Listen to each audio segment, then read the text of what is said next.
With that, I would invite the next speaker, Dr. Samar Hafida, to talk on a topic, bariatric surgery for obesity management in diabetes. Is the tide going up or down? We have Dr. Samar Hafida, who is instructor in medicine, Harvard Medical School, and endocrinologist and weight management specialist, director, medical education, global education and care division. She established the diabetes metabolic surgery clinic that specializes in the study and management of patients with diabetes who undergo weight loss surgery, specializes in management of patients with obesity and complex metabolic disorders, and she advocates to end obesity-related stigma and end disparities in healthcare. She's director of professional medical education. With those high credentials, Dr. Samar Hafida, we look forward to your talk. Thank you very much. I'm going to try to share my screen now. And here I go. And let me know, does it show? Can you see my screen and can you see my slides? Is that a yes? Yes, we can see your slide and we can hear you properly. All right, well, thank you everyone. Good evening and good morning from Boston. Thank you for the very kind introduction. I'll go ahead and start. My topic today is a little bit different than what was proposed earlier. I'm going to be talking about metabolic surgery as an intervention for obesity and its metabolic consequences. I have no disclosures other than I am not a surgeon. I'm an endocrinologist. However, many of my patients do receive metabolic surgery as an intervention for their disease. So I think it's incumbent upon me and everyone who has patients that have weight loss surgery to understand what the evidence is. I'll just go very quickly, and you know these figures that obesity is a global phenomenon. 1 in 4 individuals are living with obesity, and the prevalence has really gone up since 1975. It's tripled. And you can see this parallel rise in prevalence in type 2 diabetes as well, where in 2019, there were about 463 million people around the globe living with type 2 diabetes, and it's projected to increase to 700 million individuals. So we really need powerful evidence-based interventions to treat this global pandemic or epidemic. I just want to begin my talk by summarizing the previous talks and defining obesity. So obesity is a chronic disease, as you all know, and it's characterized by increased energy intake to defend a dysregulated set point. That's really what obesity is. And there will be periods of remissions and relapses that will result in a pathological accumulation of adipose tissue, resulting in morbidity and mortality. So how do we alter the morbidity and mortality that results from increased accumulation of adipose tissue? As you know, obesity is linked to over 200 diseases, ranging from, of course, type 2 diabetes to everything else, mechanical and emotional and respiratory and everything else, including cancer. So when we talk about management of obesity, what we're really doing is talking about the management of comorbidities. So there are 2 aspects to any intervention of a chronic disease. Can we prevent it from happening?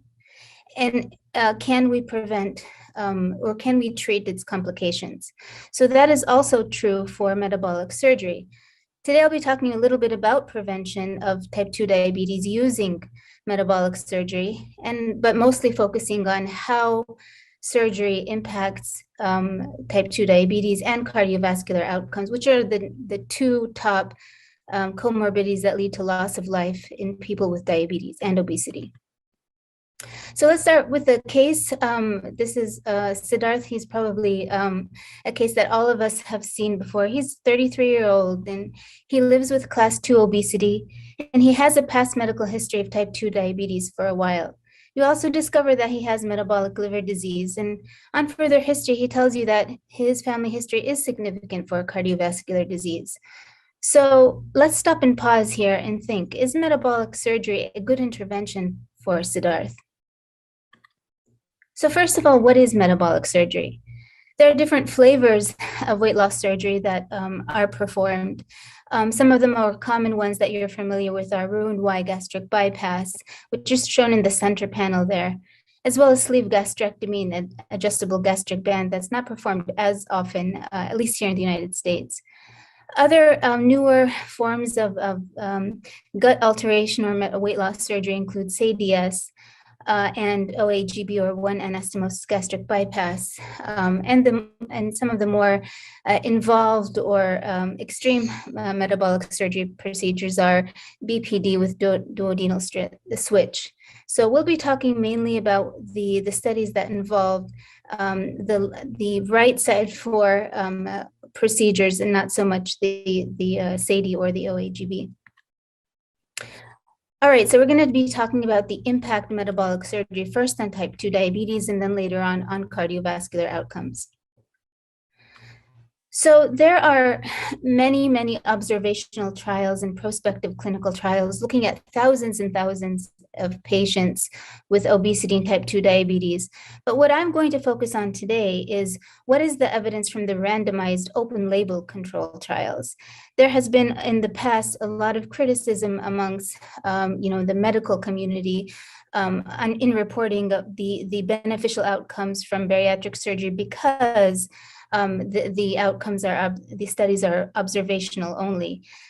So as of today, there are 12 randomized control trials with a total, including a total of 894 participants with obesity and type 2 diabetes. And looking at whether intervention with lifestyle versus surgery has any impact at all on glycemic control. So in all of these randomized controlled trials, the onset, everyone had type 2 diabetes, but they were different in when they developed type 2 diabetes. And as you heard from Dr. Hallberg a minute ago, type 2 diabetes is a very different disease depending on the chronicity of it. People who have pre-diabetes are very different than individuals who've had diabetes for more than 10 or 20 years. So the onset of diabetes in this cohort of participants was very different, ranging from just diagnosed to over 8 years. About half of these participants were using insulin at the time of enrollment, and their body mass indexes differed from 25 kilogram per meter square to up to 53. So you can see there's a wide difference and wide range of individuals who are included in these 12 randomized controlled trials. So what did they do? What did these investigators do? They randomized the participants included in their trials to either a bariatric surgery, whether it was Roux-en-Y gastric bypass or sleeve or an adjustable gastric band, or a BPD with duodenal switch. But the control arms were quite interesting. The intervention with lifestyle management were very different. They ranged from recommending the ADA nutrition guidelines, like you heard a little bit earlier, with various percentages of carbohydrate intake, protein, and fat, macronutrient composition in the diet, to lifestyle interventions that mirrored the Look Ahead trial. Some studies use pharmacotherapy as well, or some form of hybrid. But all of the participants received not only nutrition recommendations, but physical activity recommendations and counseling and coaching. Here, the primary outcome in all of these 12 RCTs was diabetes remission. The diabetes remission criteria differed in each individual study, and they really ranged, and they were very different. Some included an A1C of less than 6%, some were 6.2% or 6.5%, and some even included having an A1C criterion with or without medications. There was one study of the 12 that had fasting blood glucose of less than 7 millimoles as their primary outcome. So you can see they're very heterogeneous in what they decided diabetes remission was. And I still think that this is a very important topic for debate. I know there's a recent paper from the European group who did decide what diabetes remission was, but I still think it's a very important thing to discuss and really hash out. The duration of the studies were also different. So the reporting of the conclusions differed from either 6 months up to 5 years. And we have one study that reported outcomes of even 10 years. So let's take a look at what happened. This is a very busy table, but I'll try to summarize it the best I can. On the very left column is the primary investigator, the author of the study, with these p-value, so whether or not it was statistically significant in terms of outcomes or not, and the duration of the study. So you can see, like I said earlier, the duration of the study differed very much from either having up to six months or up to 60 months or 5 years. In the middle columns are the percentage of individuals who actually achieved the primary outcome, which was remission. And on the very right-hand column was the outcomes for diabetes remission in the non-surgical group, or the intervention, lifestyle intervention group. So you can see that the number or the percentage of individuals who had bariatric surgery, metabolic surgery, who were able to achieve the primary outcome was significantly higher in all of the interventions, except for one at the very bottom here in the blue box, comparing adjustable gastric banding to lifestyle intervention, where there was no difference among remission rates with using a lap band versus just medical intervention alone. In the red box that's highlighted are these two studies that had the longest duration of outcome, which is about 5 years. So the STAMPEDE trial and Dr. Mangroni's group looked at Roux-en-Y sleeve gastrectomy, and Mangroni's group looked at the BPD with duodenal switch. And so you can see the longest outcomes right there. In the orange in the orange cells here are the studies that included people who've had a BMI less than 35. So most, at least in the United States, people who are eligible to receive bariatric surgery as an intervention must have a body mass index of at least 35 with one comorbidity, or more than 40 if they have no additional comorbidities. But what these studies showed in the orange boxes was that even individuals who had type 2 diabetes and they had lower body mass indexes still were able to achieve a significantly better outcomes in terms of diabetes remission over medical weight loss, even if their BMIs were lower. So we know that diabetes remission is a very fluid term, but what happened to some more impactful, measurable outcomes? For example, the percentage of subjects not using any medication after a metabolic surgery. This is often a question that your patients will ask you.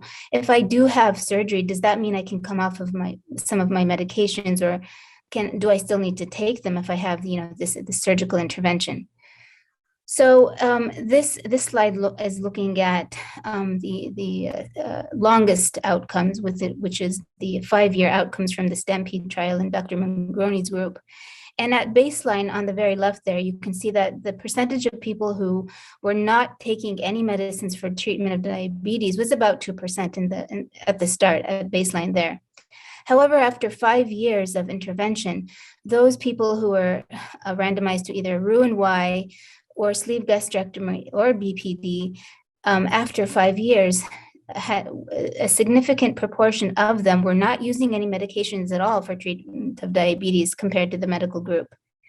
And after 10 years, this was reported again from Dr. Mangroni's group, after 10 years of intervention, still 25% of those who underwent Roux-en-Y gastric bypass were still able to maintain a normal A1C with, and only 25% of them and 25% of them did not need any medicines at all.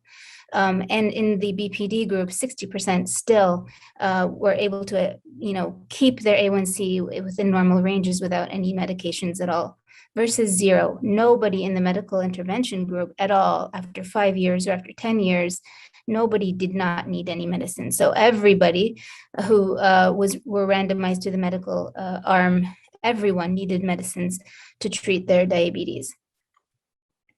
So some medicines we use also for weight maintenance. So what about insulin? Insulin is what we what we use when we cannot achieve A1Cs that when our patients are not at goal. So what happened to insulin usage over time? This shows, again, the two studies that reported outcomes after 5 years and after 10 years.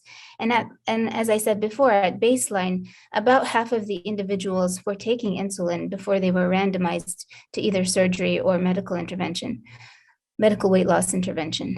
What this slide shows is that after Roux-en-Y or sleeve gastrectomy or the BPD, the insulin usage was significantly, the people who did not need any insulin, significantly more than the people who were just treated with lifestyle intervention. And after 10 years, only 5% of people who had a Roux-en-Y gastric bypass needed insulin to treat their diabetes. 0% of people who had the BPD needed insulin, and 20% needed insulin in the medical weight loss arm, which is pretty much what we see in clinical practice as well. So who is then the appropriate candidate? Is everyone an appropriate candidate for metabolic surgery? This was a retrospective or prospective observational study looking at a true diabetes remission, what I call true diabetes remission, and looking at remission defined as either fasting glucose less than 100 or an A1C less than 5.7% without any medication. So this was very, very strict, and what the authors considered to be a true restoration of carbohydrate metabolism back down to normal. So what they looked at was 85 people with obesity and type 2 diabetes, following them every 6 months, taking their fasting blood glucose, taking their A1C, and following them for about 10 years. And what they found was 23% of people actually did achieve complete remission, 23% of the 85 people. So then they looked at, okay, who was more likely to actually achieve this strict, these strict criteria for diabetes remission. And they found that the predictors of remission was not surprisingly a short duration of type 2 diabetes. Those individuals who've had diabetes less than 5 years, absence of insulin prior to surgery. And what was interesting was that after 10 years, the BMI among the people who achieved remission and did not, the BMIs were comparable. There was no difference in their body weight or their body mass indexes. So it seems that metabolic surgery has a beneficial impact on diabetes remission, independent, despite despite weight loss. So there is something more going on, hence the term metabolic surgery. So like I said before, I'm going to describe this intervention, metabolic surgery and diabetes remission. So this was a long-term observational study. This is not randomized control. This was from the Swedish obesity study, and it looked at, the development. What was the odds of developing type 2 diabetes in people who are at high risk if they received weight loss surgery versus if they did not? So you can see in the blue line there, over time, over a follow-up of 15 years, the control group, just diet and exercise alone, many of them developed diabetes type 2 diabetes over time versus the surgery arm in the orange. And at 10 years of follow-up, metabolic surgery was found to decrease the risk of developing diabetes by 88% after 10 years of having surgery. Compare this to the pooled results from all of those diabetes prevention trials, like the DPP and the Ching trials, and many of the diabetes prevention trials that we have. The pooled results from those interventions showed that with lifestyle intervention, you can decrease the risk of having diabetes only by 36% with lifestyle intervention, again, diet and exercise. So 88% if you've had surgery versus 36% if you've had lifestyle intervention. And for this reason, the ADA looked at the evidence and now endorses, and has been for several years now, that metabolic surgery should be included in the armamentarium of treating and preventing type 2 diabetes. So right now, as the standards of care tells us that anybody who has a body mass index of more than 40, if they have a class 3 obesity, or 27 or 37 if they're of Asian descent, they should be, metabolic surgery should be recommended for management of type 2 diabetes. People who have class 2 obesity, if they're not able to reach their glycemic goals with lifestyle intervention, diet and exercise, then also this group should be considered to have metabolic surgery as an intervention for type 2 diabetes. And it even goes on to recommend this type of intervention for people who have class 1 obesity as well. So we know that diabetes and obesity are, chronic diseases, and there will be times of remissions, and that's good. That's what we strive for, but also relapse. So eventually, over time, type 2 diabetes did return, or did erode. The remission rates did erode over time. So whether or not, so these were the outcomes over the 5 years and 10 years. So whether or not individuals had Roux-en-Y or BPD or sleeve gastrectomy, there was over time some erosion, some decrease in the remission rates over time. And again, this is not to be unexpected. We do expect that, but the erosion rates were far fewer than individuals who just received medical therapy. And those were the results from the randomized control trials. These are some results from prospective observational trials. So you can see that looking at 2 years, 6 years, 12 years, and up to 15 years, over time, the odds ratio for remission goes down. So at about 15 years, was 6.3% versus very higher when individuals first have surgery. So what Siddhartha wants to know is, can metabolic surgery reduce his cardiovascular risk? He really is worried about his family history having cardiovascular disease, and he wants to know if he's going to be recommended to have this intervention, does it improve his cardiovascular outcome as well? So this was a recently published study from Aminian's group in the Cleveland Clinic that looked at again, retrospectively, people who've had metabolic surgery, about 2,200 of them, with matched controls. And what they looked at, what was the cumulative incidence of cardiovascular outcomes after 8 years? So if people had metabolic surgery, whatever it was, what was their cumulative incidence of having a heart attack or stroke or dying from cardiovascular disease? So those MACE indicators. So it was about 30% in the surgical group versus 47% in the non-surgical group. And this difference was statistically significant. Not only did the major cardiovascular outcomes go down, but also all-cause mortality, heart failure, things like coronary artery disease, cerebrovascular disease, and even atrial fibrillation. So all of the cardiovascular markers that we look at in people who've had bariatric surgery over time, at least after 8 years, the cumulative incidence was lower versus the non-surgical group. And what about in those high risk people who've actually had a myocardial infarction? So we know that it's good maybe for cardiovascular prevention, but what if for secondary prevention of cardiovascular disease?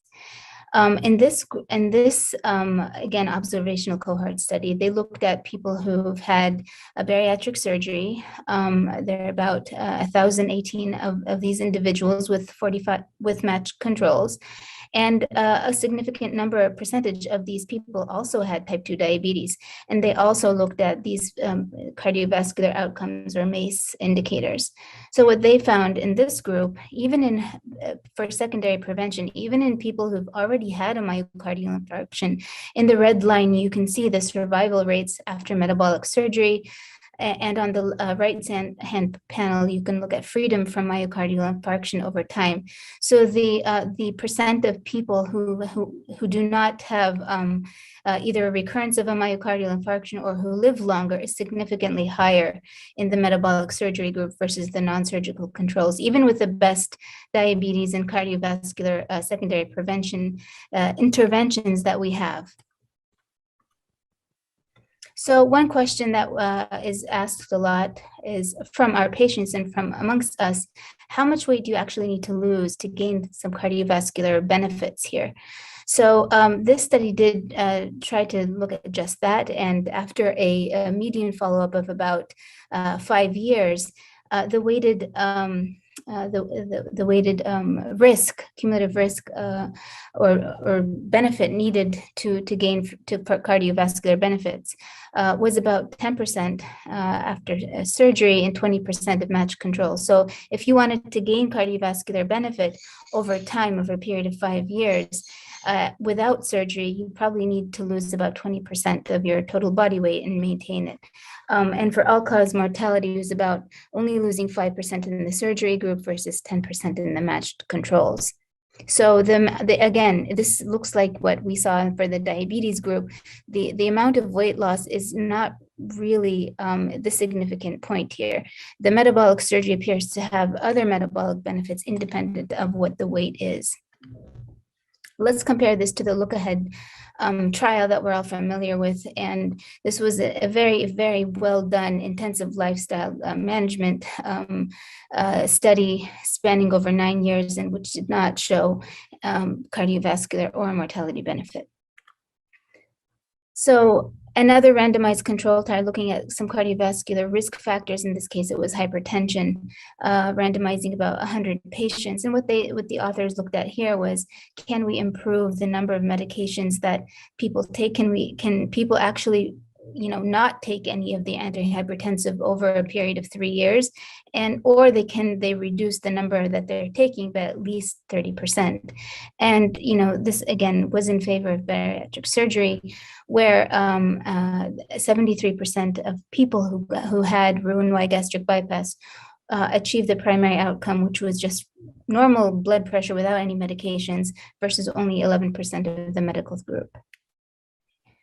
This is looking at life expectancy after bariatric surgery, and over time, and what happens again was from the Swedish obesity subjects group, and so mortality after bariatric surgery group, the projected mortality even after 30 years, 35 and 40 years was significantly higher. So people live longer in this prospective observational study. People live longer if they have obesity and they were treated with bariatric surgery versus diet and exercise alone.